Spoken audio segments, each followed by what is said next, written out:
ദാ ഈ ഒരു ഫോൺ ബോക്സിലാട്ടോ ഞാൻ എന്റെ വാഷി ടേപ്സ് ഒക്കെ ഇട്ട് വെച്ചിട്ടുണ്ടായിരുന്നത്. അപ്പോ ഈ ബോക്സിനൊരു മേക്ക് ഓവർ കൊടുത്താലോ?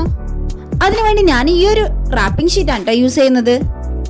ഈ റാപ്പിംഗ് ഷീറ്റ് കാണാൻ നല്ല ലുക്കില്ലേ? ഈ എളുപ്പത്തിലും നീറ്റായിട്ടും കിട്ടാൻ വേണ്ടി ഞാൻ ഇവിടെ ഡബിൾ സൈഡ് തിന്നായിട്ടുള്ള ടാപ്പാണ് യൂസ് ചെയ്തിട്ടുള്ളത്. അത് എല്ലാ ഭാഗത്തുനിന്ന് സ്റ്റിക്ക് ചെയ്തെടുത്തിട്ട് ആ റാപ്പിംഗ് ഷീറ്റ് ഒന്ന് ഒട്ടിച്ചെടുക്കുക. എല്ലാം ഒട്ടിച്ചതിന് ആ റാപ്പിംഗ് ഷീറ്റും കൂടെ ഒട്ടിച്ചപ്പോ ദാ ഇതുപോലെയാണ് എനിക്ക് കിട്ടി. പക്ഷെ ഇത് പ്ലെയിനായി തോന്നിയില്ലേ? അപ്പൊ ഞാൻ ഈ ഒരു ലേസും കൂടെ അതിൽ സ്റ്റിക്ക് ചെയ്ത് കൊടുക്കാന്ന് വിചാരിച്ചു. ഈ ലേസ് ഒക്കെ ഒട്ടിക്കാൻ ഏറ്റവും എളുപ്പം B7000 ഗ്ലൂ തന്നെയാണ് കേട്ടോ. അങ്ങനെ അതൊക്കെ ഒട്ടിച്ചു കൊടുത്തതിനപ്പോഴേക്കും എന്റെ പെട്ടി കാണാൻ സുന്ദരക്കുട്ടപ്പിയായില്ലേ? കുറച്ചുകൂടെ ഒന്ന് ആഡംബരാക്കാൻ കവായ് സ്റ്റിക്കേഴ്സും കൂടെ ഒട്ടിച്ചു കൊടുക്കണ്ട കേട്ടോ. ഈ ബോക്സ് ഒക്കെ ഉണ്ടാക്കുമ്പോ എന്നും എന്റെ വീക്ക്നെസ് ആണ് കവായ് സ്റ്റിക്കേഴ്സ്. ഭയങ്കര ക്യൂട്ടല്ലേ, അതുകൊണ്ടാണ് കേട്ടോ. അപ്പോ എന്റെ പെട്ടി ഇവിടെ റെഡി ആയിട്ടുണ്ട്. ഇതിലേക്ക് നമുക്ക് വാഷി ടേപ്സും കൂടെ ഒന്ന് അടുക്കി വെച്ചു കൊടുത്താലോ?